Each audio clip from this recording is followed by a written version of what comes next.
রাম রাজাতলা থাকতেন, টোটো ধরে নিয়েছিলাম, 10 টাকা থাকতেন, 15 টাকা ভাড়া নেবে। চলে এসেছি নবনারীতলা। ওপরেই দেখতে পাচ্ছ নবনারীতলার ওপরেই রয়েছে রাধাকৃষ্ণ এবং নাম প্লেট ওপরেই দেয়া রয়েছে। পুজো দিয়ে কিছু মায়েরা ফিরছিলেন।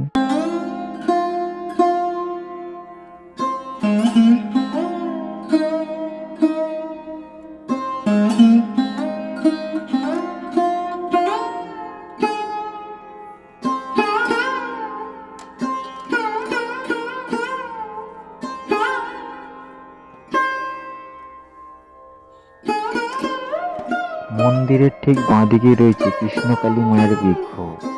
তারই পাশেই রয়েছে যমরাজ এবং সাবিত্রী সত্যবান। তারই সাথেই রয়েছে যমরাজ এবং সাবিত্রী সত্যবান। তারই পাশেই রয়েছে আমাদের ভগবান শ্রী নারায়ণ। ভগবান শ্রী নারায়ণ।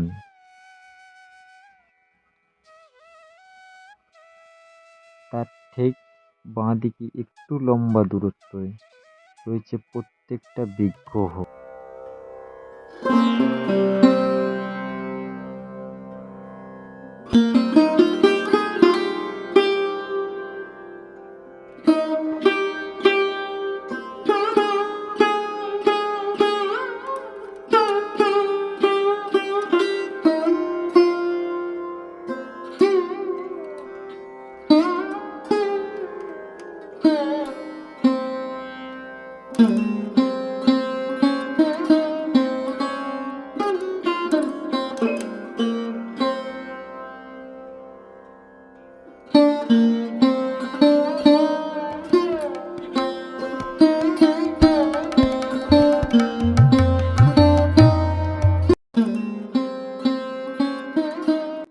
নবনারী, নটা নারীর আকৃতি দিয়ে তৈরি নবনারী, হাতির একটি বিগ্রহর মতন দেখতে, তাকেই বলা হয় নবনারী এবং তার উপরেই থাকে শ্রীকৃষ্ণ এবং রাধা।